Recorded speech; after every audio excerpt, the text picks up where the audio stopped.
ንጉሱ ሊነክስ ሲገባ ወደ ኢየሩሳሌም አህያ ላይ ነው ቁጭ ብሎ የመጣው። አህያ አጭር ነው፣ ምንም የሚስብ ነገር የለውም።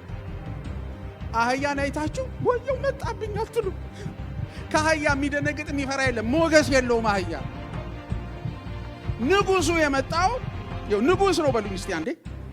የተቀመጠው ግን በፈረስ ላይ አይደለም፣ ክብሩን በሚገልጽ ነገር ላይ አይደለም፣ ወይም ደግሞ ክብር ባለው ቃል አይደለም። በቃ ተራ ነገር ላይ፣ ብዙ አይን በማይገባ ነገር ላይ በአህያ ላይ ንጉስ ነው። ነገር ግን ትሁት ነው። ጻድቁና አዳኙ ንጉስሽ የሚላት ለምንድን ነው? የሚያድንሽ በጽድቅ ነው። ይሄ ቀላል ነገር እንዳይመስላችሁ። ሰው የተጨቆነውን ነፃ ለማውጣት ሌላ ኃጢአት ሰርቶ ሊያደርገው ይችላል። ነገር ግን እሱ የሚሰራው በጽድቅ ነው። ጻድቁና አዳኙ ንጉስሽ።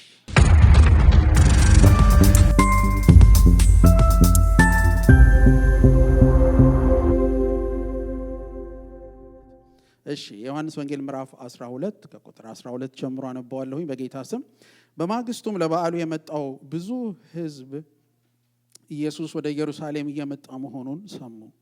የዘንባባም ዝንጣፊ ይዘው ሊቀበሉት ወጡ። ድምፃቸውንም ከፍ አድርገው እንዲህ አሉ፣ ሆሳዕና በጌታ ስም የሚመጣ ብሩክ ነው፣ የእስራኤል ንጉሥ የተባረከ ነው። ኢየሱስም የአህያ ውርንጭላ አግኝቶ ተቀመጠበት፣ እንዲህ ተብሎ እንደተጻፈ የጽዮን ልጅ ሆይ አትፍሪ፣ እነሆ ንጉሥሽ በአህያ ግልገል ተቀምጦ ይመጣል። ደቀ መዛሙርቱ ይህን ሁሉ በመጀመሪያ አላስተዋሉም። ስለ እርሱ የተጻፉትንና ለእርሱም የተደረጉትን ልብ ያሉት ኢየሱስ ከከበረ በኋላ ነበር። አልዓዛርን ከመቃብር ጠርቶ ከሙታን ባስነሳበት ጊዜ ከእርሱ ጋር የነበሩ ሰዎች መነሳቱን ይመሰክሩ ነበር። ብዙ ሰዎችም ይህን ተአምራዊ ምልክት ማድረጉን ስለሰሙ ሊቀበሉት ወጡ። ስለዚህ ፈሪሳውያን እርስ በርሳቸው ምን ማድረግ ይቻላል አያችሁ? ዓለም ሁሉ ግልብጥ ብሎ ተከትሎታል ተባባሉ። ሆሳዕና ዋው! ሆሳዕና ላይ እንግዲህ 4 መልእክቶች ናቸው ያሉት። በሆሳዕና ዕለት በዛሬው ዕለት የዛሬ 2000 ዓመት ተከናወነ ተብሎ የሆሳዕና ዕለት ተብሎ የሚባለው ቀን ላይ በዕለተ ሆሳዕና 4 ዋና ዋና ነገሮች ተከናውነዋል እና እነሱን አንስተን ዛሬ ፈጠን ብዬ አሳያችኋለሁ። እነዚህ በሆሳዕና ዕለት የሆኑ ነገሮች። አንድ ነገር የምነግራችሁ ነገር ምን መሰላችሁ? አሁን የመጽሐፍ ቅዱስን ታሪኮች ስናነብ የምናውቃቸው ታሪኮች ሆነው እናገኛቸዋለን። በተለይም ረዘም ላለ ጊዜ በእግዚአብሔር ቤት የኖርን ሰዎች የእግዚአብሔርን ቃል በምናነብበት ጊዜ ኢቭን ታሪኩን እንኳን እያነበብነው ውስጣችን አብሮ እንደ ፊልም አብሮ ሊሄድ ይችላል። ወንጌላትን አሁን ብናነብ እና ከዚህ የተነሳ አንዳንድ ጊዜ ወንጌላትን ከማንበብ ወደ ኋላ እንላለን። ለምን? ታሪኩን ስለምናውቀው። በጣም የሚገርማችሁ ነገር ግን መጽሐፍ ቅዱስን ስታነበው ብቻ ነው በረከትም የሆነ ስታነቡት ነው ውስጣችሁ መፈታት የሚጀምረው። የእግዚአብሔር ምስጢር በሙሉ በዛ ውስጥ ነው ያለው እና ይሄንን ቃል በእውነት አሰብኩኝና መታሰብ እኮ አለበት፣ መታሰብ አለበት። አሁን ጌታ ኢየሱስ ክርስቶስ በአህያ ውርንጫ ሆኖ የዛሬ 2000 ዓመት ወደ ኢየሩሳሌም ሲገባ መታሰብ አለበት ይሄ ዕለት። ለምን? ክርስትናችን የጀመረበት ቦታ ነው፣ ወይም ደግሞ የክርስትና የመጨረሻው ስራ ሊሰራ የተጀመረበት ቦታ ነው። ይሄ the final week የሚባለው የመጨረሻው ሳምንት የሚባለው ታሪክ ሊለወጥ፣ ዘመን ሊለወጥ፣ አዲስ ዲስፐንሴሽን ሊመጣ ባለበት ቦታ ላይ የሆነ ታሪክ ነው። ይሄ ተርኒንግ ፖይንት ነው። በቃ ነገር የሚገለበጥበት የሚለወጥበት ቦታ ነው። ይሄ የመስቀሉ ጉዞ ነው፣ የትንሣኤው ጉዞ ነው። ክብር ለኢየሱስ ይሁን።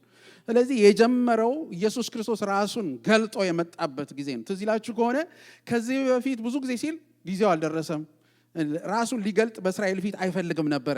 የዚህ ዕለት ግን ሕዝብ ተሰብስቦ ከተማ መሃል ላይም ኢየሩሳሌም የገባበት ዕለት ነው። ስለዚህ ትልቅ ሲግኒፊካንስ እውቅና ሊሰጠው የሚገባ ዕለት ነው። እግዚአብሔር የተባረከ ይሁን። በእነዚህ ዕለት ከተከሰቱት ነገሮች መካከል 4ቱን እናያለን ማለት ነው። እነዚህ በጣም አስፈላጊ ናቸው። የመጀመሪያው የዘንባባ ዝንጣፊ ጉዳይ ነው። ስለ ዘንባባው የሚናገረው ነው። የአሸናፊነት የስልጣንና የዘላለም ሕይወት ምልክት ነው ዘንባባ። ክብር ለኢየሱስ ይሁን። ዘንባባ ስንል የአሸናፊነት የስልጣንና የዘላለም ሕይወት ምልክት ነው። ስለዚህ የዘንባባ ዝንጣፊ ይዘው ሲመጡ ስናይ ዝም ብሎ ዘንባባ ዝንጣፊ አጠገባቸው ስላለ ብቻ አይደለም። ይሄ ሂስቶሪካሊ በታሪካዊ ዳራውን ስንመለከት ከበስተጀርባ የዚህ አይነት ስርዓት ነበራቸው በዛ ቦታ ላይ። ያ ስርዓታቸው ምንድነው? ነገስታት ድል አድርገው ሲገቡ በዛ ዘመን የዘንባባ ዝንጣፊ ህዝቡ ይወጣና በነገስታቱ ፊት ይሄንን ያደርግ ነበር። ይሄንን የሚያደርጉበት ምክንያት ምንድነው? ድል ነስተሃል ሊሉት ነው። ያንን ንጉስ ድል ነስተሃል፣ ኮንከር አድርገሃል፣ አሸንፈሃል ሊሉት ሲፈልጉ የዘንባባ ዝንጣፊ ይዘው መጥተው በእግሮቻቸው ስር ህዝቡ ይዞ ይቀበላቸው ነበር እያደረገ።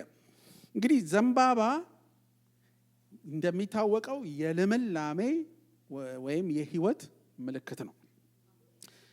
መዝሙር 92 ከቁጥር 12 እስከ 14 ሄደን ስናነብ ጻድቃን እንደ ዘንባባ ይንሰራፋሉ፣ እንደ ሊባኖስ ዝግባም ይንጀረገጋሉ። በእግዚአብሔር ቤት ተተክለዋል፣ በአምላካችንም አደባባይ ይንሰራፋሉ። ባረጁ ጊዜ እንኳ ያፈራሉ፣ እንደለመለሙና እንደጠነከሩም ይኖራሉ ይላል። ጻድቃን እንደምን? እንደ ዘንባባ ይንሰራፋሉ። ክብር ለኢየሱስ ይሁን። ይሄ ዘንባባ የሚለው ምልክትነቱ ምንድነው? ህይወት ነው። ህይወት ነው፣ ልምላሜ ነው። ይሄንን የስልጣን የሚያመለክት ብቻ ሳይሆን አሸናፊነትን የሚያመለክት ብቻ ሳይሆን ይሄ የማያቋርጥ ህይወት የሚለው።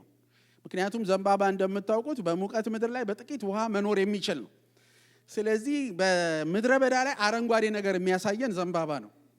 ጭው ባለ ምድረ በዳ ላይ ዘንባባ ብታገኙት አረንጓዴ ነው፣ ልምላሜ ውስጡ አለ። ይሄንን ያሳየናል። እንግዲህ እስራኤል በዚህ ጊዜ ምን አይነት ሁኔታ ላይ ነበረች ብላችሁ ብታስቡ፣ እስራኤል የአዳኝ ያለህ በሚል የናፍቆት ምጥ ውስጥ የተያዘችበት ጊዜ ነው። ይሄ የሲቃ ጊዜ ነው። ምክንያቱም እስራኤል በሮማውያን ግዛት ስር ነበሩ። እሱ ብቻ አይደለም፣ ሉዓላዊነቷን በብዙ መንገድ ያጣች፣ ማንነቷን በብዙ መንገድ ያጣች፣ ሊትራሊ ሀገሪቷ በሌላ የተወሰደችበት ጊዜ፣ ወይም ደግሞ ሮማውያን ገዢዎች፣ ሮማውያን የሾሟቸው ግብፃውያን ገዢዎች የሆኑባት ነበረች። ስለዚህ ምጡ ምንድነው? ጩኸቱ ምንድነው? የአዳኝ ያለ የሚል ጩኸት ነበራቸው። እንግዲህ እስራኤላውያን ሆሳና ብለው የጮሁት ከሮም ያድነናል ብለው ነው። የዚህ ዕለት የጮሁት እነሱ የጮሁት ከሮም ያድነናል ብለው ነው የጮሁት። እርሱ ግን ከኃጢአት ባርነትና ከሞት ፍርሃት ሊያድናቸው ነበር የመጣው። ትዝ ይላችሁ ከሆነ አንደኛ ቆሮንቶስ 15:55 ላይ ሞት ሆይ ድል መንሳትህ የት አለ? ድል መንሳትህ የት አለ? ሞት ሆይ መንደፊያህስ የት አለ ይላል በአዲሱ መደበኛ ትርጉም ላይ። እግዚአብሔር የተባረከ ይሁን። ስለዚህ ይህ እሱ የመጣው ከምን ሊያድናቸው ነው? ከኃጢአት። ከምን ሊያድናቸው የመጣው? ከሞት፣ ያውም ከዘላለም ሞት ማለት ነው። ስለዚህ ይሄ ጩኸታቸው ምን እንደሆነ ሳያውቁ ህዝቡ ጮኋል። እነሱ ከሮም ያድነናል ብለው ንጉሱን ተቀብለዋል። ንጉሱ ግን ከሮም ሊያድናቸው ሳይሆን የመጣው ከዛ የባሰ ጨቋኝ አለ፣ ከዛ የባሰ ነቀርሳ አለ፣ ከዛ የባሰ በሽታ አለ፣ ከዛ የባሰ ረግጦ የሚገዛ አለ። እሱም ኃጢአት ነው። ከኃጢአት ነፃ ሊያወጣ ነው የመጣው። ክብር ለኢየሱስ ይሁን። ኢየሱስ ጌታ ነው። ወገኖቼ ይኸውላችሁ ይሄንን የዘንባባ ዝንጣፊ ይዘው ለእርሱ ሲመጡ አይገርምም? ኢየሱስ ጸጥ ብሎ ነው ሄደው። ማለትም ሆሳና ሲሉት በጌታ ስም የሚመጣ ተባረከ ሲሉት እሱ በአህያ ላይ ተቀምጦ ቀጥ ብሎ ነው የገባው። ምንም አልተቃወማቸውም። ምን መሰላችሁ? ገባቸውም አልገባቸውም ንጉስ ነው። ኧረ አሜን። ገባቸውም አልገባቸውም ጌታ ነው። ገባቸውም አልገባቸውም ከእውነተኛው ነቀርሳ ነፃ ሊያወጣቸው ነው። ከእውነተኛው ጨቋኝ ነፃ ሊያወጣቸው ነው። ሮም እኮ ህዝብን የገዛችው የጨቆነችውና የረገጠችው ራሱ የኃጢአት ችግር ነው፣ የኃጢአት ውጤት ነው። ሰው በኃጢአት ሲሆን ሌላውን ባሪያ ያደርጋል። ስለዚህ ነው ሰው ትዝ ይላችሁ ከሆነ ስለ አናሲሞስ ሲናገር እንደ ወንድም አድርገህ ተቀበለው ብሎ ሐዋርያውን ጳውሎስ ይመክረዋል። ለምን ነው እንደ ወንድም አድርገህ ተቀበለው? በወንጌል የዳነ ሲሆን ባርነቱ ቀርቶለታል። ስለዚህ ጌታ ኢየሱስ ግን ምን አለ? ዝም ብሎ እንደ ንጉስ ገባ። እግዚአብሔር የተባረከው። ታዲያ ይሄ ዘንባባ ዝንጣፊውን በምናስብበት ጊዜ አሸናፊነቱን እና ስልጣኑን፣ ልምላሜውን፣ ይሄ ዘላለም ህይወት ሰጪ የሆነውን ኢየሱስ በምናስብበት ጊዜ አንድ የምንለው ነገር አለ። ምን እንደሆነ ታውቃላችሁ? ኢየሱስ ንጉሳችን። ስለዚህ ይሄንን ቀን በምናስብበት ጊዜ ምን ብለን ነው አንዱ የምንለው? ኢየሱስ ንጉሳችን። እግዚአብሔር የተባረከ ይሁን። ኢየሱስ ንጉሳችን ነው። ንጉስ ነው ስንል እንደ ሰው ንጉስ አይደለም። ይኸውላችሁ የሰው ንጉስ የሆነ ድረስ ነው የሚችለው። ይሄ ግን ገደብ የሌለው፣ አቻ የሌለው፣ መለኪያ የሌለው፣ ለኃይሉ ቢሆን መለኪያ የሌለው፣ ለስልጣኑ ቢሆን መለኪያ የሌለው እርሱ የዘላለም ንጉስ ነው። ክብር ለኢየሱስ ይሁን። ስለዚህ ሆሳና ብላችሁ ዛሬ ስታስቡ ንጉሱ ቤቴ ገብቷል በሉ እስቲ ባካችሁ። ንጉሱ ቤቴ ገብቷል በሉ ዛሬ። ሲሪየስሊ ዛሬ አውጁት። ንጉሱ ቤቴ ገብቷል። ሃሌሉያ። ንጉሱ ወደኔ መጥቷል። ንጉሱ ወደኔ ገብቷል። ይሄ ቀላል ነገር አይደለም። ቀንበር ይሰበራል፣ እስራት ይፈታል፣ ሰንሰለቶች ይበጠሳሉ። ንጉሱ ባለበት መኖር የማይችሉ ነገሮች አሉ። ስለዚህ ነው ንጉሱ ቀጥ ብሎ ነው የገባው፣ አለምንም ፍርሃት። ቀኑ ነው ደርሷል፣ ራሱን ገልጧል። ኢየሱስ ተቀምጦ ወደ ኢየሩሳሌም ገብቷል። ክብር ለኢየሱስ ይሁን። ሁለተኛው የምንመለከተው ነገር ካራክተር ምንድነው? በዚህ ታሪክ ላይ አህያዋ ናት። የአህያው ጉዳይ ነው። አህያ የሰላም ምልክትና የትህትና ምሳሌ ነው። የሰላም ምልክትና የትህትና ምሳሌ ነው። ምክንያቱም ኢሳይያስ 9:6 ስለሚወለደው ሕፃን ሲናገር የሰላም አለቃ ተብሎ ይጠራል ይላል። አረ ሃሌሉያ! የሰላም አለቃ ተብሎ ይጠራል ተብሎ ተጽፏል። ስለዚህ የሰላም አለቃ ሲመጣ የሰላም ንጉስ ሆኖ ነው የሚመጣው። የሰላም ንጉስ ሆኖ ነው የሚመጣው። እንዴት እንደሆነ አሳያችኋለሁ። አስቀድሞ ሉቃስ 19 ቁጥር 30 እስከ 31 ላይ በፊታችሁ ወዳለችው መንደር ሂዱ፣ ወደዚያም ስትገቡ ሰው ተቀምጦበት የማያውቅ የአህያ ውርንጫ እዚያ ታስሮ ታገኛላችሁ። ፈታችሁ ወደዚህ አምጡት። ማንም ለምን ትፈቱታላችሁ ብሎ ቢጠይቃችሁ ለጌታ ያስፈልገዋል በሉ። እኔ አሁን ዛሬ እኛ አህያዋንን እንደዚህ ያልኩ አልሰብካችሁም። መሰብካችሁ ግን በዚህ በአህያ ታሪክ ውስጥ ምንድነው መሰላችሁ? ስልጣኑን ተመልከቱ። ያለው ነገር ምንድነው? ሂዱና የሆነ ቦታ ላይ አህያ ታገኛላችሁ። ይህችን የአህያ ውርንጫ ፈታችሁ፣ ጀስት ሂዱና ፈታችሁ። እስቲ ባካችሁ ለአንድ ሰው ዞር በሉና ንጉሱ ሲልክህ በሉት፣ ሁሉ ይታዘዛል በሉት። አረ አሜን። እስቲ እንደገና በሉት፣ ንጉሱ ሲልክህ ሁሉ ይሰማል በሉት። እስቲ በጣም የሚያስደንቀኝን ነገር ልንገራችሁ። በኃይል አላደረገውም፣ በጉልበት አላደረገውም። ነገር ግን ስልጣኑ የሰላም ስልጣን ነው። ስለዚህ ሲናገር ምን አለ? ሂዱና አምጡ። ቢጠይቋችሁ ለጌታ አቤት አቤት።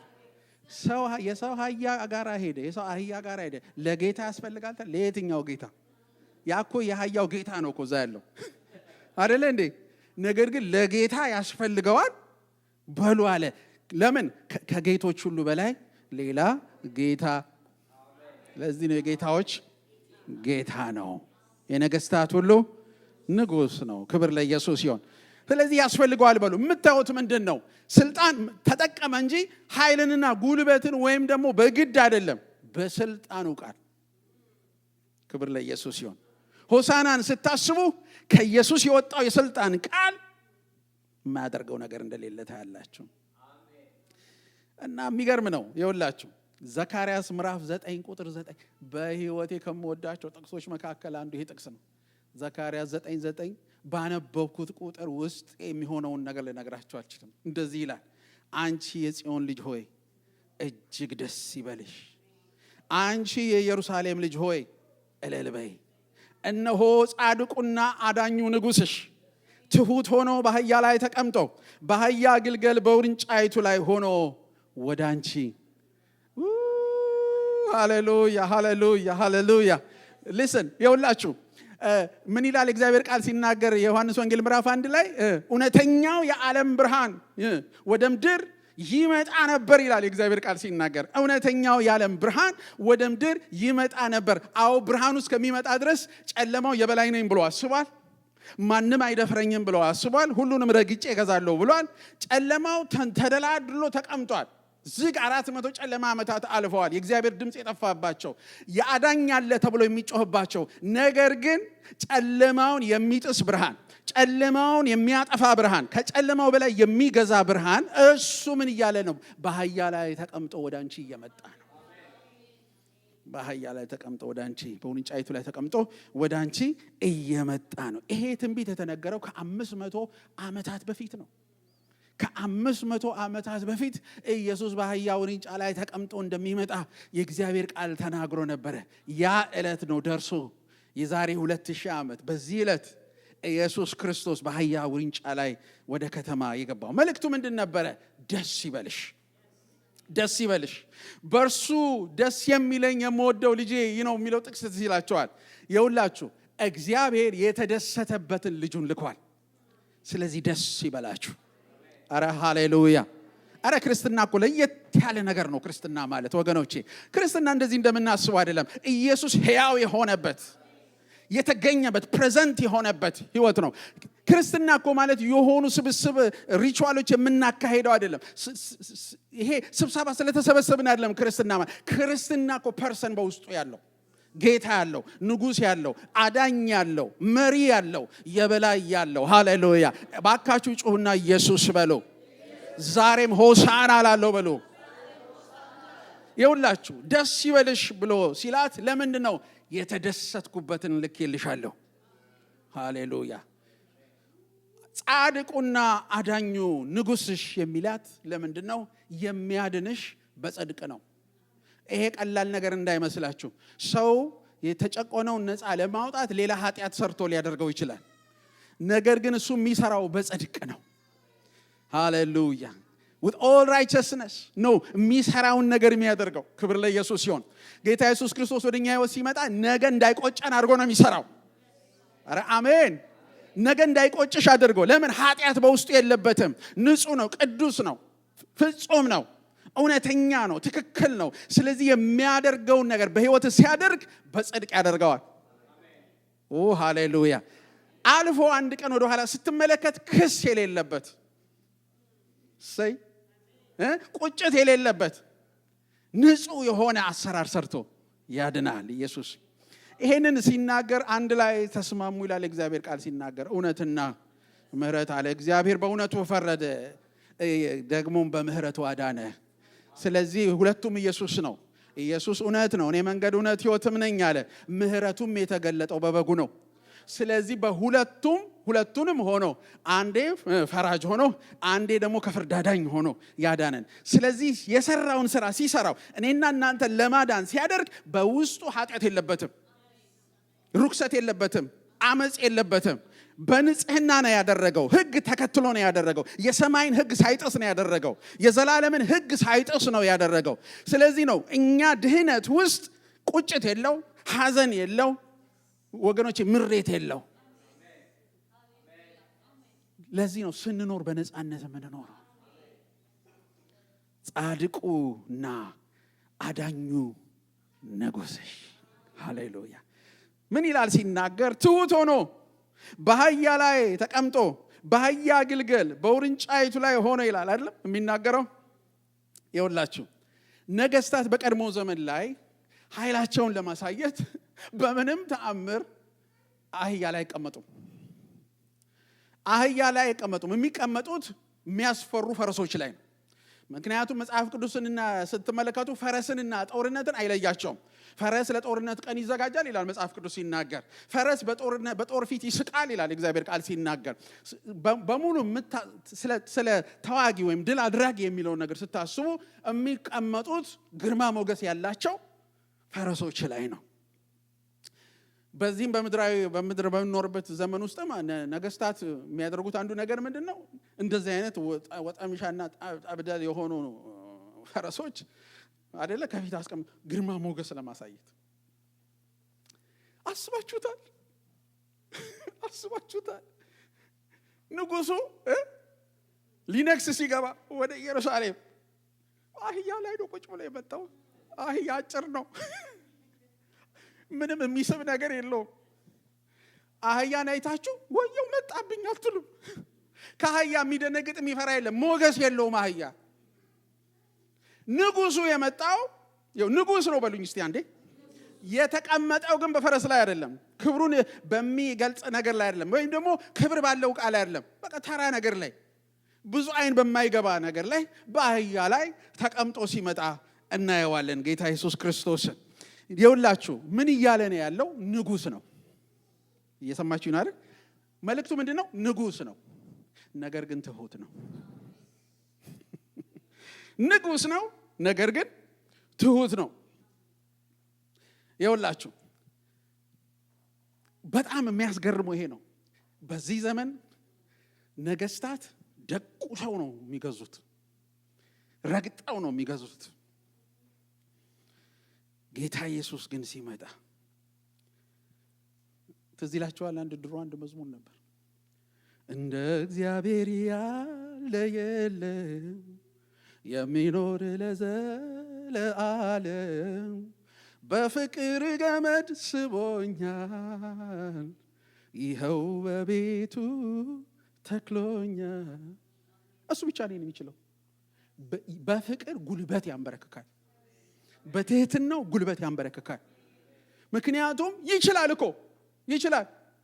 ትዝ ይላችኋል ጴጥሮስ ሰይፉን መዞ ጆሮ ሲቆርጥ ጌታ ኢየሱስ ክርስቶስ ያለው ቃል ምንድን ነው? ባክን ሰይፍን ወደ ሰገባው መልስ፣ እኔ እኮ ብፈልግ አባቴን እነግረዋለሁ። አንድ ጭፍራ ይልካል፣ እነዚህ የሉም እዚህ አለው። አላቃተኝም፣ ነገር ግን በፈቃዴ በትህትና መጥቻለሁ፣ ዝቅ ብዬ መጥቻለሁ። ዛሬ አጠገባችሁ ያለውን ሰው የንጉሱን ፈለግ ተከተል በሉት። አሜን አሜን አሜን። የንጉሱን ፈለግ ተከተል። ለሁሉም ድህነት ነበር በአህያ ላይ ተቀምጦ የመጣው። ለሚሹትም ለሚሰቅሉትም የህይወት ድነት ሲል ነበር የመስቀሉን ጉዞ በዘንባባ ዝንጣፊ የጀመረው። የዘንባባ ዝንጣፊ የሚደረግላቸው ነገስታት በጦርነት ጠላትን ገድለውና አባረው ድል ነስተው ሲመጡ ነው። እርሱ ግን ገድሎ ሳይሆን ሞቶ ነበር ነፃ ሊያወጣን የመጣው። እስቲ ኢየሱስ ብቻ ብላችሁ ጮሁ። ማንም አይደለም ይሄን የሚያደርገው። ዛሬ ታውቃላችሁ እኛ ሁላችን እዚህ ከኔ ጨምር ሁላችንም ጡንቻ ማሳየት ነው የምንወደው። እችላለሁ። እስቲ ዞር በሉና አችልም በሉት። ችሎ እንኳን እችላለሁ አላለም። አይችልም።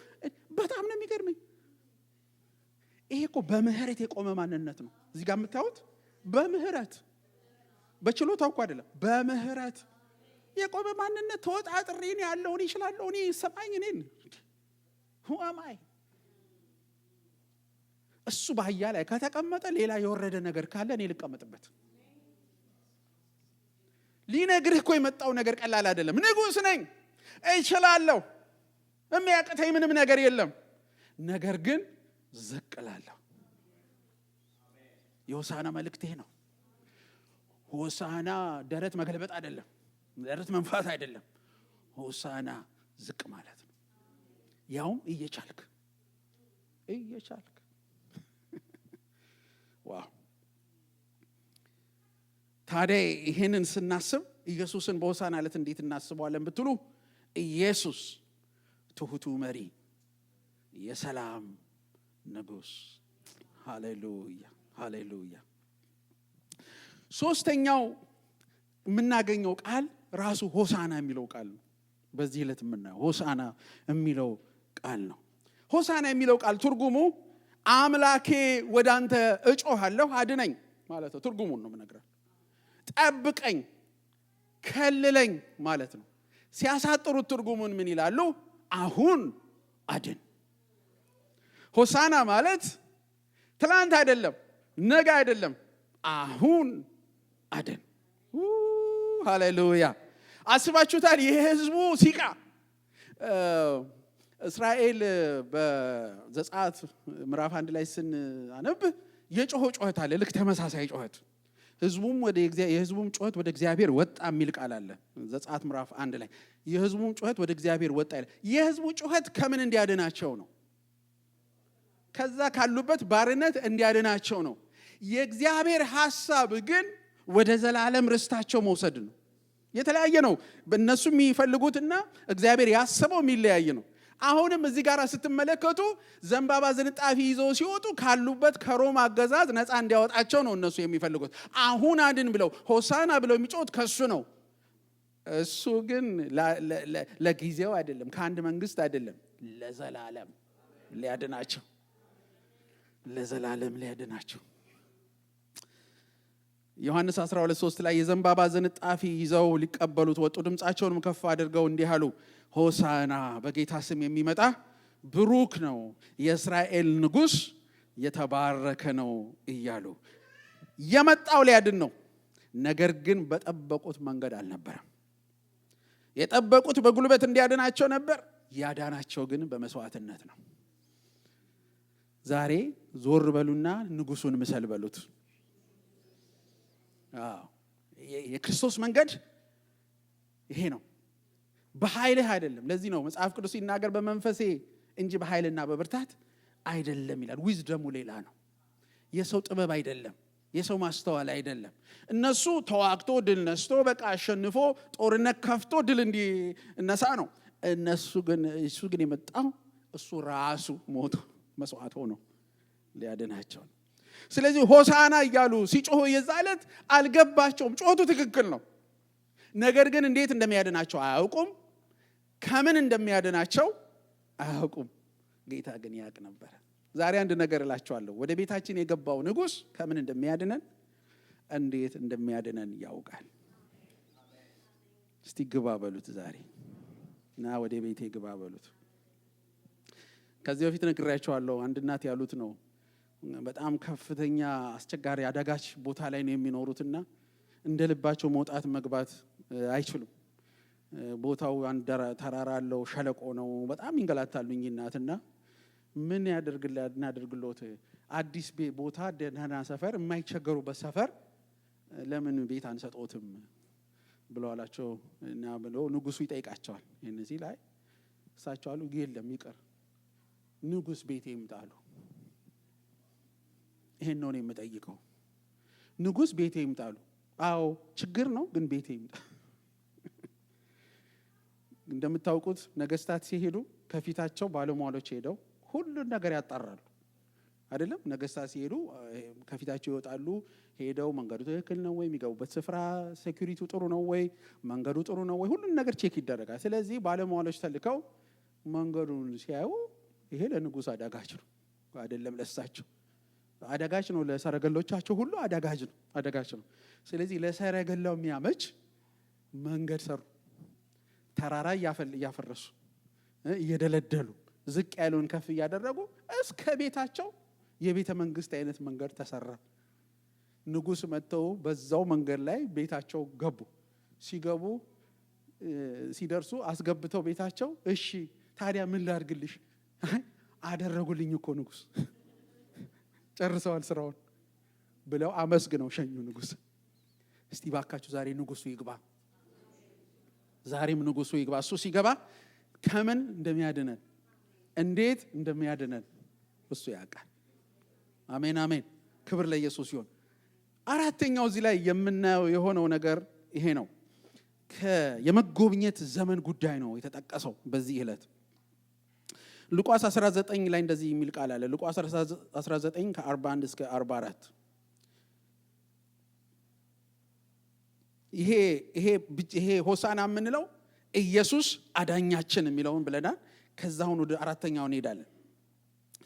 ኢየሱስም ወደ ኢየሩሳሌም ሲቃረብ ከተማዋን አይቶ አለቀሰላት፣ እንዲህም አለ፣ ሰላምሽ የሚሆነውን ባካችሁ ስሙ። ምን ነው አንቺ ዛሬ በተረዳሽ ኖሮ፣ አሁን ግን ከዓይንሽ ተሰውሯል። ጠላቶችሽ ዙሪያሽን ቅጥር ሰርተው ከየአቅጣጫው ከበው አንቺን የሚያስጨንቁበት ጊዜ ይመጣልና አንቺንና በቅጥርሽ ውስጥ የሚኖሩትንም ልጆችሽን ከአፈር ይደባልቃሉ። ድንጋይም የመጎብኛሽን ጊዜ አላወቅሽምና። ይህንን ቃል የተናገረው ጌታ ኢየሱስ ክርስቶስ በአህያ ውርንጫ ወደ ከተማይቱ ሊገባ ሲል ወደ ከተማው አቅራቢያ ሲደርስ ቆም ብሎ ኢየሩሳሌምን ፊት ለፊቱ እያየ የተናገረው ቃል ነው። በጣም የሚገርም የሆነም ይህም ትንቢት ተፈጽሟል። የሆነ ቃል ነው ያለውን ግን አንድ ጥቂት እንየው። ምን አለ ሲናገር ሰላምሽ የሚሆነውን ምን ነው አንቺ ዛሬ በተረዳሽ ኖሮ። እስቲ ኢየሩሳሌም በሉ።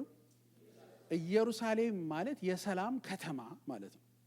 ሳሌም የሚለው ቃል እዛ ውስጥ እንዳለ ታያላችሁ። የሰላም ከተማ የሚለው ትርጓሜ ይውላችሁ። ይሄ ኢየሩሳሌም የእግዚአብሔር ከተማ ናት። እቺ ኢየሩሳሌም የእግዚአብሔር ከተማ ናት። መጽሐፍ ቅዱስ ከመጀመሪያው ጀምሮ ኢየሩሳሌም የእግዚአብሔር ከተማ ናት ይላል። ይልና ትርጉሙ ደግሞ ምንድነው አልኳችሁ? የሰላም ከተማ ነው። የሰላም ከተማ ያቺ የእግዚአብሔር ከተማ ናት። በምድር ላይ ግን ሰላም የሌላት ከተማ ብትኖር ኢየሩሳሌም ናት። አይገርማችሁ? ስለዚህ ጌታ የሚናገራል በብሉይ ላይ ለኢየሩሳሌም ሰላም ጸልዩ ይላል። በቃ ሁሌ ጸልዩ ይላል። ለኢየሩሳሌም ሰላም ጸልዩ ማለት ኢየሩሳሌም አርፋ አታውቅም። ኢየሱስ ይመጣል። ኢየሱስ እየመጣ ነው። ይሄንን ነገር ያውቃል። ስለዚህ ቆም ብሎ ያየውና የተናገረው ነገር ምንድነው? ሰላምሽ የሚሆነውን ምን ነው ዛሬ በተረዳሽ ኖሮ። አንድ ነገር እነግራችኋለሁ። ሰላም ዕቃ አይደለም እግዚአብሔር ወርውሮ የሚሰጠን። ሰላም የሰላሙ ንጉሥ ነው። የሰላሙ ንጉሥ ኢየሱስ ሲገባብሽ ነው ሰላምሽ። ሲገባብሽ ብቻ አይደለም ሲነግስብሽ ነው ሰላምሽ።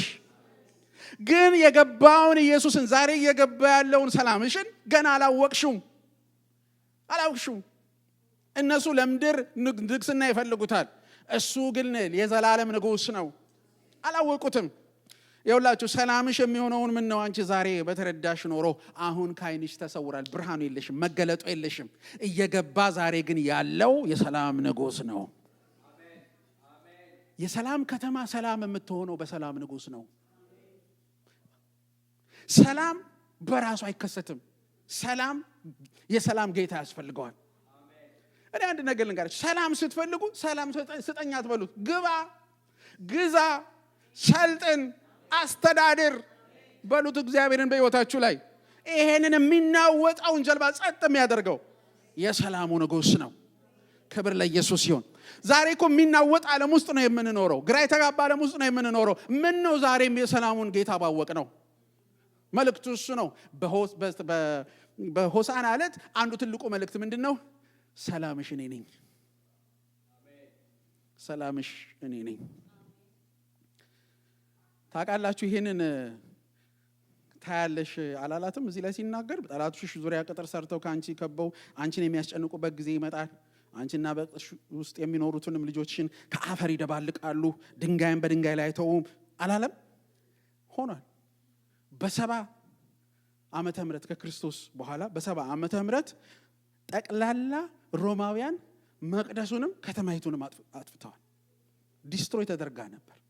ይሄ ጌታ ኢየሱስ ክርስቶስ ይሄ የሚሆንብሽ የመጎብኘትሽን ጊዜ አላወቅሽም። ጠገባችሁ ያለውን ሰው ንጉሱ ሲመጣ ጊዜውን አትተላለፍ በሉት። በጣም ይገርመኛል። ስንቴ ኢየሱስ መጥቶ በራችንን ያንኳኳል፣ በራን ከፍተም። አንድ ሞደው ቃል አለ ቆላስይስ ላይ የጥበብና የእውቀትን መዛግብት በእጆቹ ያዘ ይላል አይደል? እንደገና ደግሞ ራእይ 3:20 ላይ ምን ይላል? እነሆ በደጅ ቆሜ አንኳኳለሁ፣ ማንም ደጁን ቢከፍትልኝ ወደ እርሱ እገባለሁ፣ ከእርሱም ጋር እራት እበላለሁ ይላል። አጠገባችሁ ያለውን ሰው ዛሬ አንድ ነገር እንትሉኝ ይፈልጋለሁ። ሲገባ ይዞ የሚገባው ነገር አለ በሉት። የጥበብና የእውቀትን ሁሉ መዛግብት ተተርትሮ የማያልቅ ተጠቅሶ ተብሎ የማያልቅ ሕይወትን የሚፈታ የዘመንን ቋጠሮ የሚፈታ የጥበብና የእውቀትን መዛግብት በእጆቹ ይዞ ነው አንተ ቤት የሚገባው። እኔ አንድ ነገር ልንገራችሁ። ሰላም አትበሉ። የሰላሙን ንጉሥ ፈልጉት። እንደ ዓለም ሰላም ፈላጊያል ስሙ። በኢየሩሳሌም ዙሪያ ብቻ አዛ አካባቢ ብቻ በሺህ የሚቆጠሩ ጦርነቶች ተካሂዷል። ሰላም የሚባል ነገር የለውም። በኋላ መጣበታል። ስለዚህ ምን አላት? አላወቅሽም። የመጎብኛ ጊዜሽን አላወቅሽም። በነገራችን ላይ ህዝቡ ብቻ አይደለም ደቀ መዛሙርቱም አልገባቸውም ነበር። ይሄ ቀን የራሱ ደቀ መዛሙርት አልገባቸውም። ምን ይላል ሲናገር ዮሐንስ 12:16 ስንጀምር አንብበነዋል። ደቀ መዛሙርቱ ይህንን ሁሉ በመጀመሪያ አላስተዋሉም፣ የሆነውን ነገር ማለት ነው።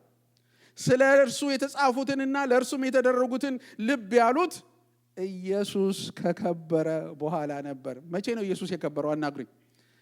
በመስቀል ላይ ነው። ከተሰቀለ በኋላ ነው ይህንን ያስታወሱት፣ ያወቁት፣ የገባቸው፣ የበራላቸው። ዛሬም ያብራልን ጌታ። ይኸውላችሁ ሚስጥሩ አይደለም ህዝቡ፣ ተከታዮቹም አብረው ያሉት ገና አላወቁትም፣ አልተረዱትም። ይሄ ነገር ተሰውሮባቸዋል።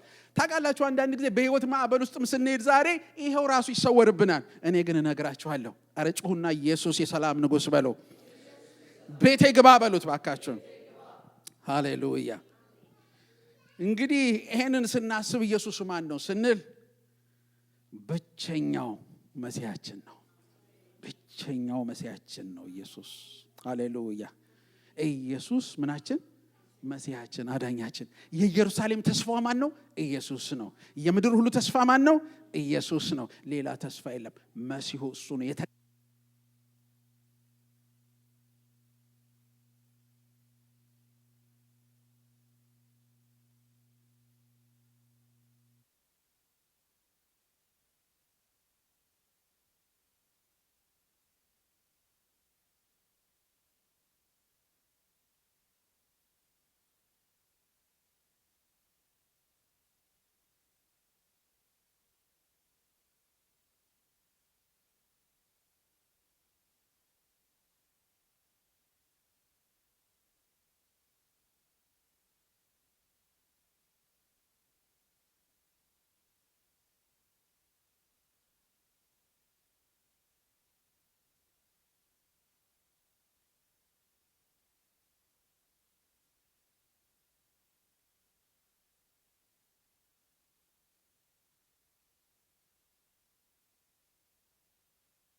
ተባረኩ።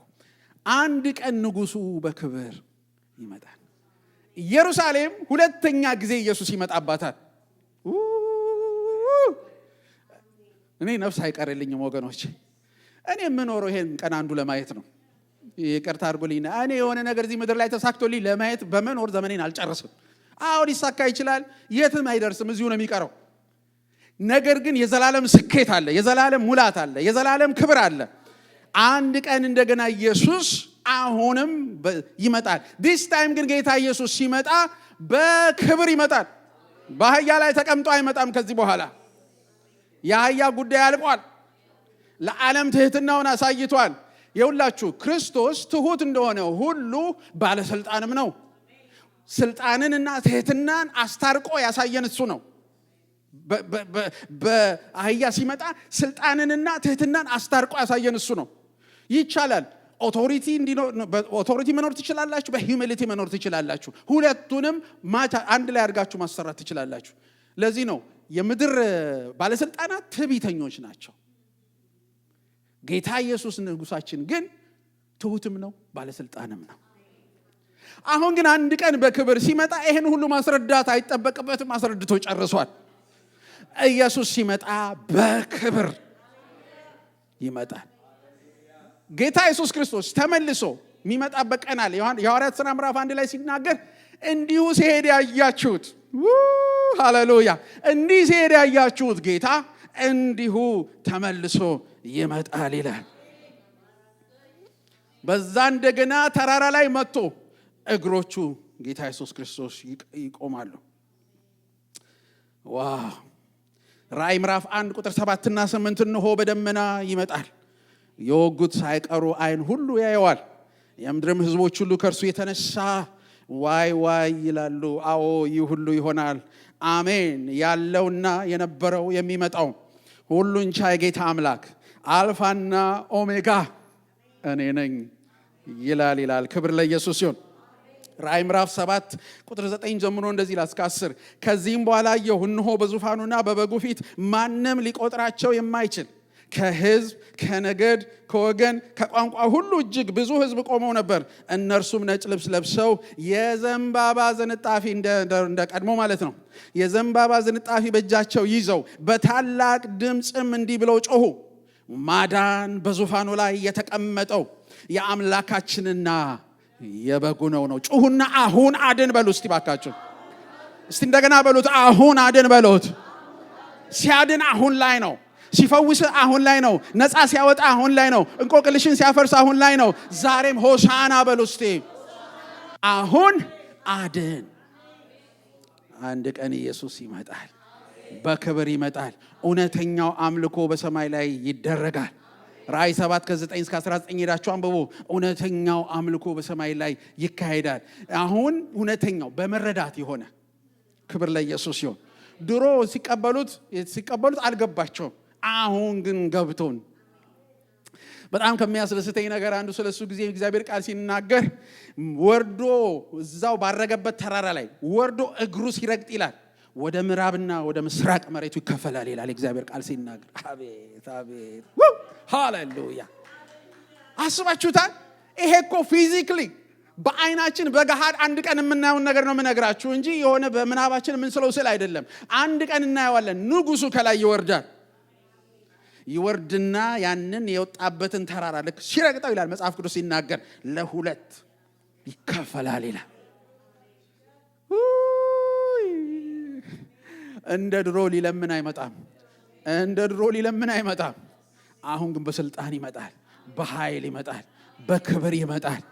ኦ ሃሌሉያ! ወገኖቼ የዘንባባ ዝንጣፊ እውነትም የሚገባው ጌታ፣ ድል አድራጊው፣ ነፃ አውጪው ሃሌሉያ ጌታ ነው። ይመጣል። ዋው! እንዴት ደስ ይላል! አሁን አድን። ይሄ ሚስጥር ይግባል። ሆሳና ስትሉት ነገ አይደለም፣ ከነገ ወዲያ አይደለም፣ አሁን ዛሬ። ምንም አይነት ቻሌንጅ ሊኖር ይችላል በህይወታችን ላይ። ሆሳና ቀን ላይ ቆመናል። እኔ ዛሬ አንድ ነገር ልንገራችሁ፣ ለነገ ቀጠሮ አታስይዙ። ፋይል ለማስገባት እግዚአብሔር ዘንድ ዛሬ እንኳን አላልኳችሁም። አሁን እንቆቅልሽ ቢኖርህ አሁን አድን በለው። በሽታ ቢኖርህ አሁን አድን በለው። ጥያቄ ቢኖርህ አሁን መልስልኝ በለው። ሃሌሉያ! ደስ የሚያሰኝ ነገር እኮ ነው። አሁን አድን። ተነስተን አብረን እንጸልያለን። ክብር ለኢየሱስ ይሁን።